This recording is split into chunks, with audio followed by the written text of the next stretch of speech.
precisamente hacerle este planteamiento también al querido Jaime Hernández, editor de La Jornada y gran corresponsal de guerra. Tenemos pues al presidente hablando en la conferencia de prensa mañanera de dos casos muy fuertes, muy importantes, y simple y sencillamente tomando su papel, ¿no? El papel del representante del Poder Ejecutivo, diciendo vamos a esperar lo que determine el Poder Judicial y etcétera. Pero quiero abundar un poco más en esto. El presidente López Obrador habla de cómo es que se buscó hacer el juicio a expresidentes, porque si no, sus adversarios iban a cuestionarle, iban a plantear que hay algún tipo de contubernio. Se ha manejado una y otra vez ese supuesto contubernio, ese pacto, así le llaman, entre Peña Nieto y López Obrador, y la verdad es que han habido una serie de planteamientos judiciales muy, muy fuertes de muchos miembros de la administración precisamente de Peña Nieto. Ahí está Rosario Robles, ahí está Emilio Lozoya Austin, hay acusaciones e investigaciones a Luis Videgaray, etcétera, etcétera, etcétera, etcétera, y ahora está pues vamos, investigación por fuertes delitos a Enrique Peña Nieto. Fíjate que al leer los mensajes, las respuestas al comunicado que dio la Fiscalía General de la República, me encontré con una bola de bots que pues hablaban del regreso del Tlatoani, así le llaman, ¿no? De Peña Bebé, el regreso supuestamente con unas grabaciones que él supuestamente tiene, y ese es como el aparato que han intentado operar desde las esferas del poder, el crear esa incertidumbre de que supuestamente hay grabaciones que podría utilizar Enrique Peña Nieto. Bueno, pues ya, yo creo que ya las hubiera utilizado, ¿no? Así es. Mira, yo creo que para analizar este tema, yo creo que es importante hacerlo desde una perspectiva histórica. Estoy pensando en el futuro, cuando todos miremos hacia atrás lo que ha sido o lo que fue la presidencia de Andrés Manuel López Obrador. Yo creo que una de las asignaturas pendientes de esa presidencia va a ser precisamente el no juicio, la no rendición de cuentas de expresidentes y cómo el presidente Andrés Manuel López Obrador se escabulló y depositó esa responsabilidad en el pueblo y en el aparato judicial. Eso vista desde una perspectiva histórica. Vista desde una perspectiva estratégica, yo quiero pensar, por ejemplo, cuando desde la DEA o desde los aparatos de seguridad en México quisieron desarticular al imperio, los narcotraficantes, lo primero que pensaron es descabezarlos, pero después se dieron cuenta que no solamente era suficiente descabezarlos, sino también vaciarles las cuentas bancarias, es decir, que purgaran no solamente condenas, sino que devolvieran lo robado al pueblo.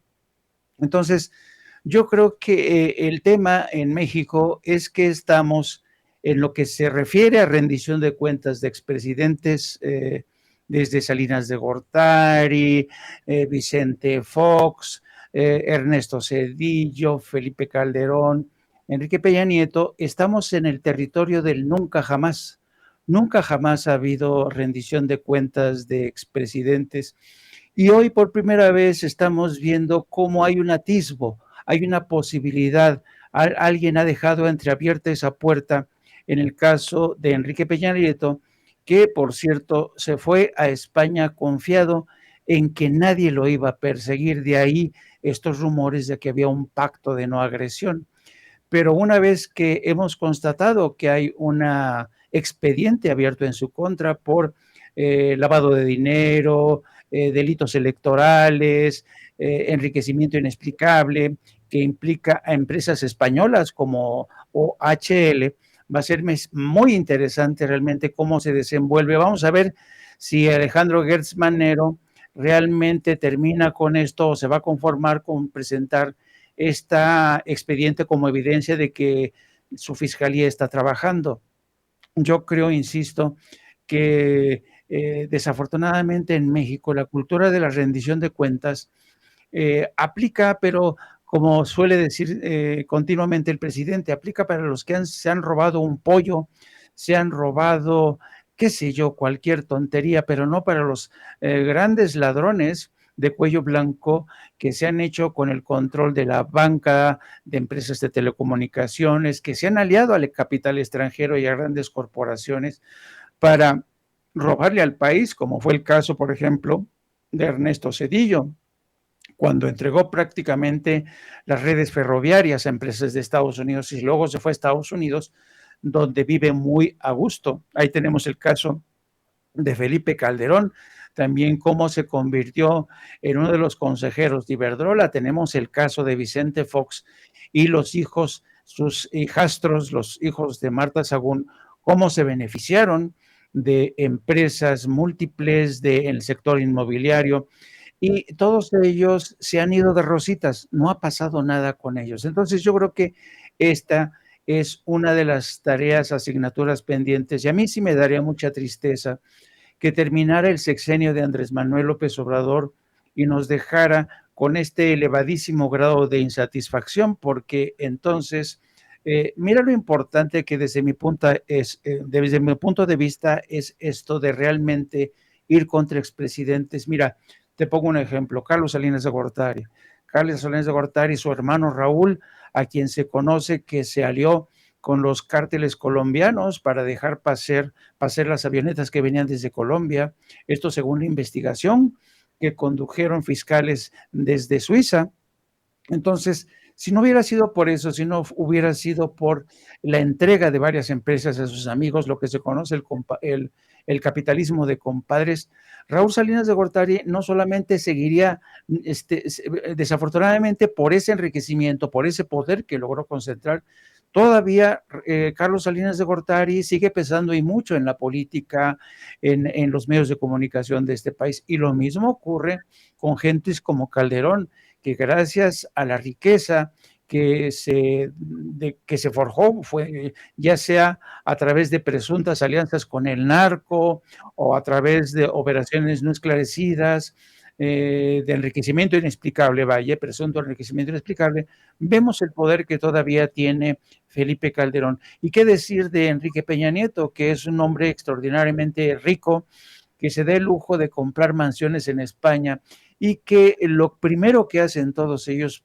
poner a salvaguarda todo lo robado porque saben que de ahí proviene su riqueza y su poder, su enorme poder, no solamente a nivel político, sino sobre todo a nivel mediático.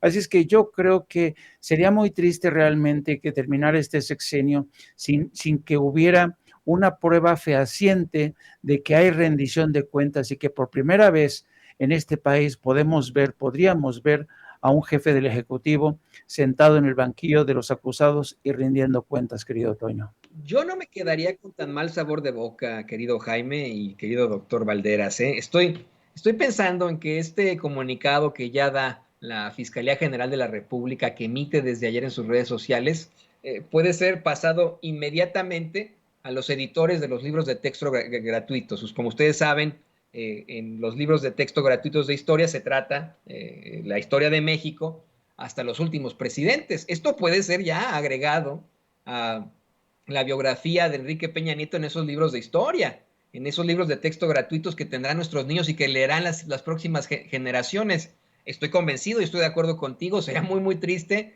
que ninguno de ellos enfrente las consecuencias, ni Felipe Calderón, ni Enrique Peña Nieto, ni Vicente Fox, ni Ernesto Zedillo, ni Carlos Salinas de Gortari. Sería triste, pero creo que ya, al menos con esta investigación, como tú bien lo mencionas, en el territorio del nunca jamás, ya está la investigación, ya es un documento, y ya sabemos que este expresidente está siendo investigado por fuertes delitos. Así que yo no lo vería como algo tan negativo, no me vería tan triste, pero de ahí nos podemos seguir. Lo que veo sí muy, muy triste, le pido a don David que nos